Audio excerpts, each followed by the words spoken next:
Welcome to Spotlight. I'm Rian Keating. We've always prided ourselves over the diversity of our guests, and certainly today's interview is no exception. She started her career in New York as Dainty June in Gypsy and is currently appearing in the Broadway musical La Cage aux Folles. But perhaps she is best known to theater audiences for her brilliant portrayal of the beggar woman in Sweeney Todd, for which she won a Drama Desk Award. It's a pleasure to welcome Merle Louise. Hi, Ryan. It's nice to be here. Merle, I've admired your work for so long. Oh, thank you very much. It's nice to see you back on Broadway. Oh, it's nice to be back, working in New York, paying bills, had my rugs repaired, and having my floors done. You know, all the practical things in life. Forget the glamour. Nice to be employed. Yes, it is. Shirley Hertz had said, she's the press agent for your show, that this show is not about anything except love, middle-age crisis, and human relationships. Things we all know about. Yes. How do you find the audience reaction? Because, of course, the two leads are homosexual. I find they love it. And especially the women who come in from New Jersey on the buses. They laugh, they cry, they applaud, they stand up at the end. They're swinging back and forth and, singing with us. And it really is about love. And I also think the males, it's done with taste and class. And, you really forget it's two males. It could be a man and a woman. And it is love. And it's giving, and it gives joy. I was at the Y a couple of days ago, actually. And a woman, I had my La Cage shirt on. She said, "Oh, did you love this show?" I said, "Well, of course, I said, "Well, I'm in it." "Oh, you are?" She said, "How exciting." She said, "Oh, thank you so much." She said, "You know how much joy that show gives to people." And this was a well-spoken, it wasn't anybody who was a little offbeat or a little bit. She said, "I just had the best time, and I want to thank you and the whole cast for giving me such joy." She said, "You should be so proud of what you're doing and what you're giving people." And I thought that was the nicest compliment, whether she even recognized me or what I did in it, Actually, she didn't recognize me because in the show I had the long hair and it's pulled back and very stern and severe and typecasting. But I thought that was wonderful, and I think, that's really what this business should be about. I mean, giving to people. Absolutely. And, there's you don't get that opportunity too much in life. I mean, it's like getting on a bus and saying, "Hi," or "Thank you." I always say thank you to the bus driver when I get off, and sometimes, but I think, just to give a little bit in life is so important. And if we can do that on stage, I think it's wonderful. So, how do you find New York dealing with people? Because it seems that's, people just aren't accepting of that. Of giving? Well, they're suspicious, I think, at first. But then there are times when, you have a day when everybody accepts everything you're going to give them. But they smile when you smile at them, and they don't cringe and think she's going to ask for a dime. Or get a dime, now it's a quarter for the phone, right? And I think on the whole that people want to give and they want to receive, and if you just give them a little bit, they'll accept. Alan Carr had said he could have taken the pre-Broadway tryout of La Cage to San Francisco or Los Angeles and get wonderful reviews and come into town, but as an education he wanted to take it to Boston. How much of the present show that we see now was seen in Boston? Were there a lot of changes that went on the road? Only with the Dandons. And I'm Madame Dandon. And Jay Garner, who plays my husband, who's wonderful, a wonderful man and a wonderful performer. We had several scenes in the first act, and he had a number called "Have a Nice Day," where everybody got blasted. Everybody. But it was cut because I think Jerry Herman felt that it might be offensive to people. And Jerry is the sweetest, kindest man in the world, and he just didn't want to risk it. So it never even got into the previews. But we had, 7, 8 scenes, different costumes in the first act, and they were all cut out. They tried, but they really didn't know what they wanted to do with that couple. And the show was running long, and we had a boardroom scene with the whole set, and every time something was out in the alley, we'd think, "Oops, there we go again," after the show. Say, "What's in the garbage today?" You look for a costume, and it's mine, the number's out. Oh, I don't mean to laugh. Well, that's somebody's investment, Merle. Oh, I know, but I had to laugh at, a lot of times I didn't know myself when things were out. I went into the my dressing room one night. Oh, excuse me. I guess it was during a rehearsal. And they had talked about taking one of my dresses and changing the cuffs and the collars because they were they didn't fold properly. And so I went in and I said to my dresser, Pam, I said, "Oh, Pam, they're changing my costume." And she said, "No, the scene's cut." I said, "What?" She said, "It's out." I said, "But you must be kidding. I haven't heard a thing." She said, "Oh, yes, it's gone." So we went in, we got our notes, and Arthur, during the course of during the session, he said, "Of course, as you all know, the Danton scene is out." And the person was, "I guess it's true." So then we have this number, the cocktail chatter, in the second act. And that was sort of iffy at the time. And I went into the restaurant at the hotel we were staying. A beautiful hotel, a Copley Hotel in Boston. And there's this wonderful Mexican waiter who said to me, "Oh, Merle, how are you? How is the show going?" I said, "Fine." He said, "I hear the number's been cut." I said, "You've got to be kidding me." I didn't hear that. I go to the theater that night. The number is out. I said, "Well, I'm glad somebody else gets this information." Well, now you know to trust your dresser or but trust anyway, your waiter. they put it back in. So it's in, and I'm glad because it gives me a little bit of singing, which is really what I do. But do you find a lot of pressure on the road because I know you tried out in company too in Boston? Only because I don't see my kids and I miss them. But it was the summertime, which helped because they were with their dad, and he's got a place in the country where they're happy, and it wasn't as if I was depriving them. But I miss them, and I get lonely. I mean, it's nice to kind of leave the problems. The bills and the animals, which we don't have. We only have a cat right now, but we've had everything else. And the phone and the pressures of every day, getting up and breakfasts and lunches and who's where and, somebody isn't home and why didn't they call or they've been kidnapped or, frantic. And I'm a nervous, neurotic mother as it is. Do you find it hard juggling an acting career and motherhood? Well, at times, there are a lot of things I can't do anymore. Like I can't go out of town. I did, actually, a few years ago, I went to Yale Rep to do The Suicide under John Madden's direction. He's a wonderful, wonderful man, too. And but I couldn't stand the 7 weeks. It was during the school year, and it just was too much for me. I mean, I thought I could never do that again. I mean, to disrupt during the school year is different than doing it in the summer. But it can be difficult. When I was doing Sweeney, my boy, who was then 8, I guess, in the beginning of that show, used to hate it when I'd go to the theater. He'd stand by the elevator and say, "Mommy, don't go. Please don't go. Mommy, don't go." And it used to kill me. So one night I took him with me, and he sat in the orchestra pit next to Paul Gemignani. And, he just loved the show, and he saw what I was doing, and he got all involved. He came 14 times and sat in the pit. And could sing all the songs. He was my biggest fan, and my happiest times were when, he was out there. But it is difficult. I mean, fortunately, I have a supportive person behind me, the man I'm living with now. He's a love, and which makes it easier because he does help. And, you really need 2 people, I think. With 3 kids, it's not always easy. And especially now they're teenagers, they're different problems, so you feel you have to be available. Well, you have 2 girls, too, and it said it's very hard being a teenage girl, but it's even harder to be the mother. Yes. How do you find the problems have changed since you were a teenager, dealing with their problems? Well, first of all, when I was in school, I went to parochial school, so you couldn't rebel. I mean, you had to do things a certain way. Right. I spent most of my time on my knees asking for forgiveness and, going to confession. So it wasn't like nowadays kids feel freer to do things, and with television and the rock and the music, which, and the words that are, we didn't have any of that stuff then. And, we listened to the priest and the nuns and your parents.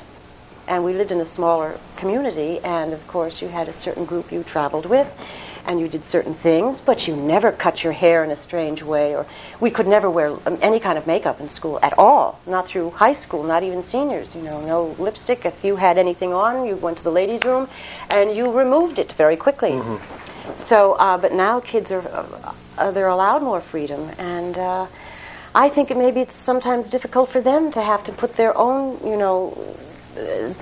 discipline themselves. I mean, I can give them a certain amount of discipline, their school can, but it has to come from inside them now. I mean, it's not so imposed as it was. If you do this, you go to hell. And I believed it. I guess I still do, even though I'm not really a practicing Catholic anymore. Sorry, Dad. Oh, I'm sure that's all right. You would come to New York by way of the railroad. Mm-hmm. Literally. Right. No, literally, that's true. When I graduated from high school, I had to help out, support the family. My dad worked for the steel company, Bethlehem Steel, and they were on strike quite a bit, and there were 4 kids, and I was the oldest, so I had to get a job. And I wanted to be in theater, and I was doing little theater work in Pennsylvania, doing a show every month and working hard, and I did that all through high school and studied, with local teachers and things. And then my mother said, you really have to do something else. If you want to go to New York, you'll have to study in New York, you'll have to get to New York somehow. So she thought it would be a wonderful idea if I worked for the Lehigh Valley Railroad Company, which would give me a free pass. Mm-hmm. And I could come in and out anytime without, anything, paying any fare. So I took a comptometer course, which was a 6-month thing, and I think now it's probably been replaced by computers. And I was very good at that, and I did indeed get a job for the railroad company. So any spare time I had, weekends, after work, I would be on that train into New York, where I studied with Alicia Zappilli, who was a wonderful teacher and a wonderful singer herself in her time, who made her debut with Caruso when she was 17. And she would now, I suppose, be 150 if she were still alive, but she was wonderful. And I studied drama and ballet, but I had to do it the hard way. A lot of times I would get up early in the morning and go to work and work a full day and then get in the train and come to New York and study when I could. And then if I was doing little theater work, I'd come back and go to rehearsal. Uh-huh. Maybe I had 4 hours sleep, but, I've got a lot of nervous energy. It didn't seem to. And that's how I really, started to study. And, I do remember when I auditioned for a show in New York, and I got this part in a Broadway show, and I was still working at the railroad. It was called 4 Dolls on a Dime. Isn't that terrific? So I asked for a 6-month leave of absence, and they said, of course, and they were so happy and so thrilled for me. And Friday night, when I left the office for this, we were going to start rehearsals on that Monday, they had a huge party for me. They had a cake, and they had gifts, going away things, and everybody in the office was there, and I was going to be the new star from Bethlehem, Pennsylvania, and isn't this terrific? Our Merle is going to make good, finally, and blah, blah, blah, blah. And I went to New York on Saturday, and the show was canceled. And I had to go back to work on Monday. Oh, it was awful. I was so embarrassed. And the worst thing was that nobody said anything to me. I just sort of crept back to my desk, sat down at my machine and started to work. Oh, it was awful. And I know that they felt bad for me. I mean, of course. But I felt terrible for myself. But eventually I did leave. I saved up enough money, and things were better at home. And I came to New York, and I had a certain amount of money saved up until I had to go back to work. And the last week, my money was running out, I got my first job in a professional theater in Brandywine Music Box out in, I believe it was Chester, Pennsylvania. And, I was thrilled to death, because it was sort of the beginning for me, and I didn't have to take that other comptometer job, which they wanted to send me right out on, because I was good at what I did. So, I never really stopped working then after that. I did. Well, you got into Gypsy very soon after that. Yes. I think I did Palm Beach Music Carnival, which thrilled me because I'd never been on a plane. Do you believe it? It sounds like 100 years ago. How could your mother let you run off to New York? Oh, how could she? Being so naive. Oh, well, I guess she just had faith and confidence that I would, she managed, on her own for a while in New York. My mom and dad came from Hazleton, Pennsylvania, the coal regions. Now, that's a real depressed area up there, now. And they came to New York. She came to New York, rather, and she got a job she had her last 15 cents and lost it. And went in, you know, everybody wanted a job, and she talked her way into this job and got it. And immediately asked for, you know, could she have a little bit of a forward of her salary, and they gave it to her. So she was a struggler and a fighter, and I guess some of that has maybe rubbed off. I mean, the good kind of fighter, not the, you know. Getting into Gypsy, how did you feel working with, well, certainly the Merm was a legend then, as well as Jerome Robbins. Oh, yes. Did you ever take it for granted, or did you realize? I guess at the time I sort of took it for granted. I mean, at first it was wonderfully exciting that it was in a Broadway show. But then you begin to fall into, you know, you get used to it. But as time, you know, the longer we spent, and the more I saw Merm work every night on that stage and go out there and sock it to them, I used to stand in the wings. And I guess it wasn't until years later that I appreciated what I had really seen night after night after night. And what a wonderful experience, what a wonderful training to have that opportunity to see this woman. I mean, she would come in sometimes matinees. You could tell she just fell out of bed, you know. I say, hi, oh, hiya, honey, how are you? You know, sweet Mark. She go, oh, that voice would be right there. Same consistency. And I don't know why this comes to mind. When we toured it, we went to Boston. I think we were at the Colonial then, too. It's interesting where we did Lacage. And she had a terrible sore throat, and she wasn't going to do the performance. And our stage manager said, why don't you do it, Ethel? People are here to see you. And, you know, they'll just be glad to see you. And she said, well, do you think we ought to make an announcement that I can't talk, you know, that I've got this problem? And he said, no. He said, let's be classy. Let's just... So they made no announcement. And she went out and she sang, you know, and coming up, he was saying, that's Ethel Merman? Where's the voice? I didn't hear much, you know. And I thought, oh, no, you know, you can't win.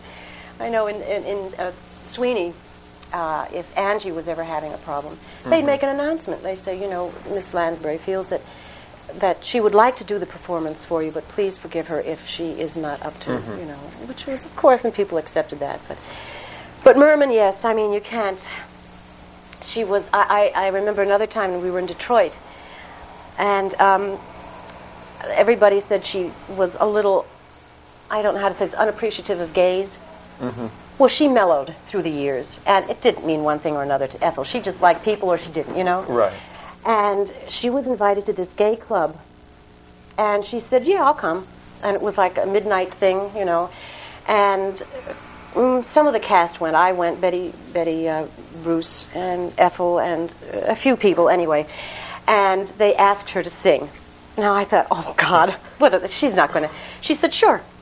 She stood on top of this rickety piano and sang, there's no business like show business, in this tiny little, well, I tell you, those guys were hysterical. I was hysterical. I mean, to see this woman with this reputation and get up there saying, there's no, and this piano's shaking like this, and she's wobbling, and the piano's out of tune, and her accompanist was there. But that she did this for them, just like that. It was one of those wonderful kind of spur-of-the-moment things, because there were a lot of times we'd be invited to lovely, lovely parties, soirees, and they'd say, Miss Merman, would you care to sing for us? You know, with the beautiful girl. She'd say, no, I don't care to sing. I'd rather finish my chant, or whatever, you know.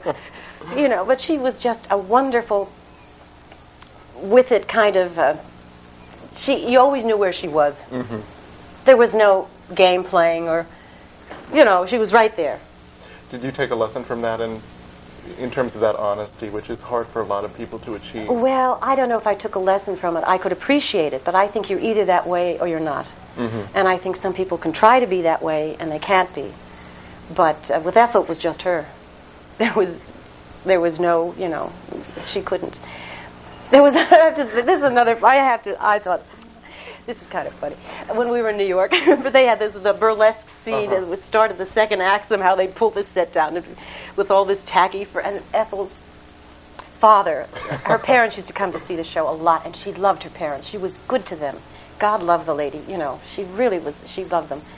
And her dad had been backstage to see her, and he was taking a shortcut across the stage to get back to his seat on the other side of the theater, and I guess he didn't realize it was time for the show to start. The curtain went up and the set was pulled down, and there's this old gentleman on this burlesque set looking all around. So he said, who the hell is that? You know, they didn't know whether it was a character from the show that hadn't been introduced or what. But someone went and got him. But she was so worried. She said, "Get Dad off the stage! Get my dad off the stage!" You know.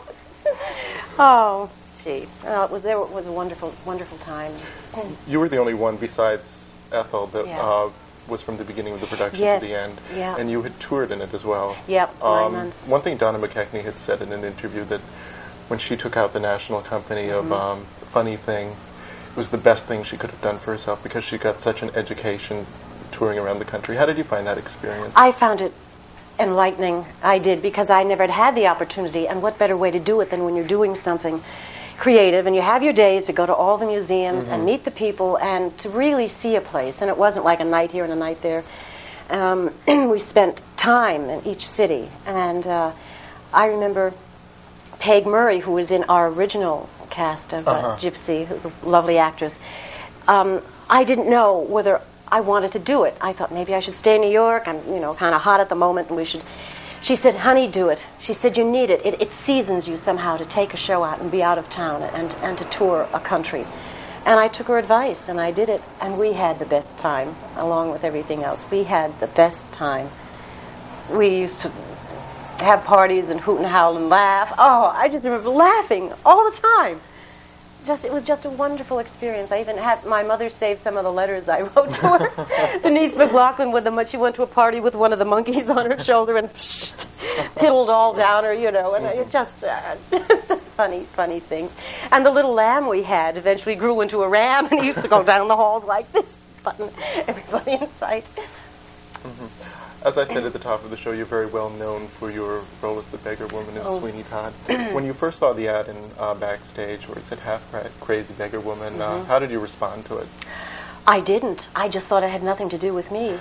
And my live-in beau, Timothy Landfield, wonderful actor too, and I can't say anymore.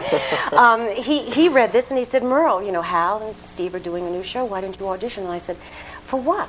I said, "I'm too mature for the girl who's 16. He said, "I'm not thinking of the 16-year-old. What about the beggar woman?" I said, 39, half crazed. I said, "I don't look 39 on stage." He said, "Merle, of course I look 39 on stage." So he hounded me. He hounded me to audition. And I finally called my agent, and she said, "You're all wrong for it, honey, but I'll see what I can do." And anyway, they worked out an audition, and I wasn't going to do it because we were going to Florida. I had used every excuse in the book because I didn't want to sing. I had to sing an aria. I said I haven't sung an aria in 5 years. Ruined my vacation to Florida. I spent the whole time on the beaches and in the bathroom singing "O mio bambino caro" because it was the shortest Italian aria I knew. And I came back to New York, and I was a wreck, and I went and auditioned, and it went fine. And they called me back, and that surprised me. And I got the part. I was so excited. When they called and told me I had the part, I couldn't believe it. I just sat down in the bed and cried because it began to feel very personal to me. And I analyzed it, half crazed, and I suddenly thought, this woman knows why she's crazy. She must have some idea. Something must have happened, some great trauma. And she's not just not crazy. Something deep inside, and bird-like was another description which I thought was interesting, which made her kind of fragile. And I think a lot of, some actresses, I don't mean a lot, maybe went with the other end of a crazy person just being aggressive. But I put that bird-like quality into the reading when I did it. And I think that's what it was. I think it's what was needed and what I worked with through the whole thing. And it indeed turned out that she was, because of what had happened, her husband being taken from her and her child, and she'd been raped, and, all those terrible things. And it became a real personal experience for me, and especially being a mother, I related to that. And the baby the little rag doll, in the beginning of rehearsals, Hal had me carrying around, loads of crap, bags and bags. I couldn't move, I couldn't get up, And eventually we got rid of all that, but I told Tim a story once about seeing a woman at a state fair with a little baby that she had thought was real, and she would talk to it and try to feed it, and I thought it was so tragic, and I thought, whatever happened to that poor soul that she feels this need, or she thinks this child is real. And Tim said to me, "You remember the story?" He said, "First of all, why don't you carry something a little more personal?" I said, "Like what? I've been carrying enough crap. You want me to carry something else?" He said, "What about a doll?" And I thought, oh, what a great idea, you know, because it suddenly made sense that she might have, that maybe it belonged to her own child, or maybe it reminds her of something she lost. So I went to rehearsal the next day and I said, "Hal, what do you think about me carrying maybe a rag doll?" He said, "Oh, what an intelligent idea." I said, "Thank you." Now the world knows. And she said, "Bring the doll." And he said, "We won't talk about it, we'll just see what happens." Mm-hmm. And I took my little dolly, she sits now in the corner over there, and it belonged to my daughter Laura. Heather had one too, but I took Laura's because it looked more like me with the frazzled hair. Uh-huh. And I said, "Laura, may I borrow your doll for she's going to be an actress."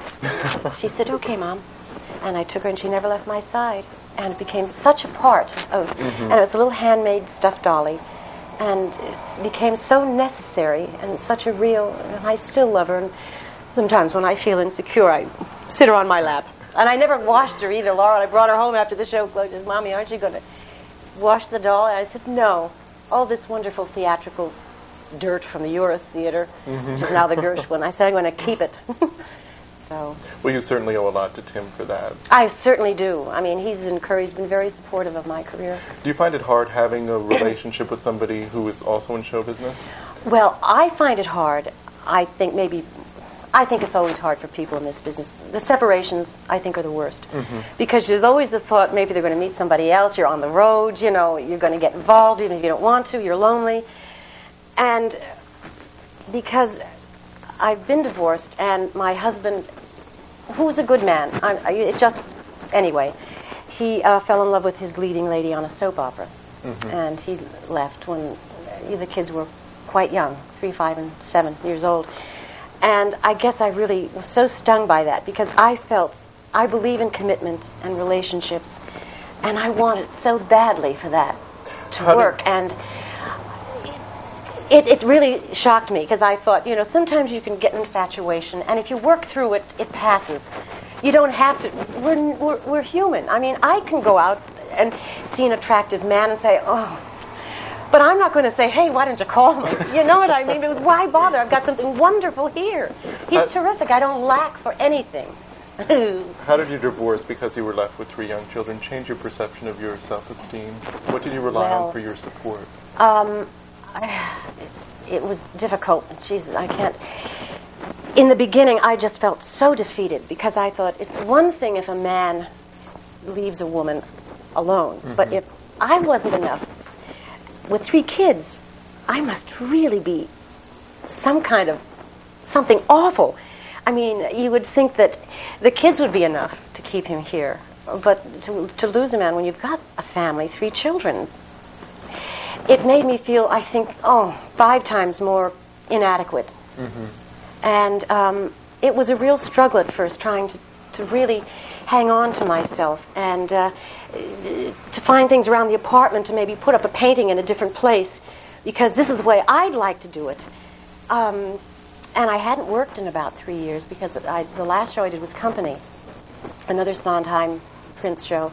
And I left almost immediately because I was pregnant with Matthew. I was in it the first 5 months in New York. And so then I thought, well, I've got 3 babies in diapers, and I've got a husband who's on a soap making a lot of money, and there's no reason for me to work. I'm going to be good mommy and good wife and good this and good that and good everything, and it doesn't always work that way. So a friend of mine, Janet Hayes Walker, who works down at the York Players, that's a wonderful group too, called at Christmas. This was about 6 months after my husband left, and she said, "Please come and do a show for us." And I said, "Janet, it's been so long. I can't, I've got the kids. I can't do it. I don't feel I can act anymore, and I don't know anything." She said, "We're doing School for Wives," and I had done Agnes once, the young ingenue, and I was going to do sort of the comic thing. I thought, oh, well, that's what acting is. You start out young and you age. So she finally convinced me to do it. And I remember the dress rehearsal, the first dress rehearsal we had on this real stage, I almost wept because I felt like a bird that had been left out of a cage. I suddenly felt free. I felt good. I began to feel good about me. I began to feel, well, forget it, for a year. Sexually, I just felt, there's nothing. I mean, here I am, I'm young, I was fairly attractive, but nothing. I'd read romantic novels, and they'd put me to sleep, and I'd think, well, I guess that's it, you know. But then a year later, I met Tim. At the same theater I met my husband. I hadn't been there in 11 years. The Barn Theater in Augusta, Michigan. And when I went out there, my dad said, Merle, don't go into that theater. Look what you brought home the last time. And I said, Dad, I'm not bringing anybody home. Well, I was out sure there enough. 7 weeks, and the last 5 days I was there, Tim came out to do the lead in Hair. And he had big shoulders and long hair. And I was, you know, conservative lady. You needed to change is what yes, you needed. I loved it. The first time he came here to this apartment with the long hair and the beads, the doorman probably fell over the rather conservative building with 15 shrinks or something. But anyway, they know him now, and they think he's terrific. We've been together 10 years. Well, you're very fortunate. Yes, I am. And I hope maybe that gives some inspiration and hope to somebody else. When you think it's all over for you, it doesn't have to be. It isn't. There's always somebody there, somewhere. And you don't think it's ever going to happen again, and you feel awful. But you find it. Well, you've been very blessed. Our time is up. I'm Oh, sorry. no! You'll have to come back and visit us again. I did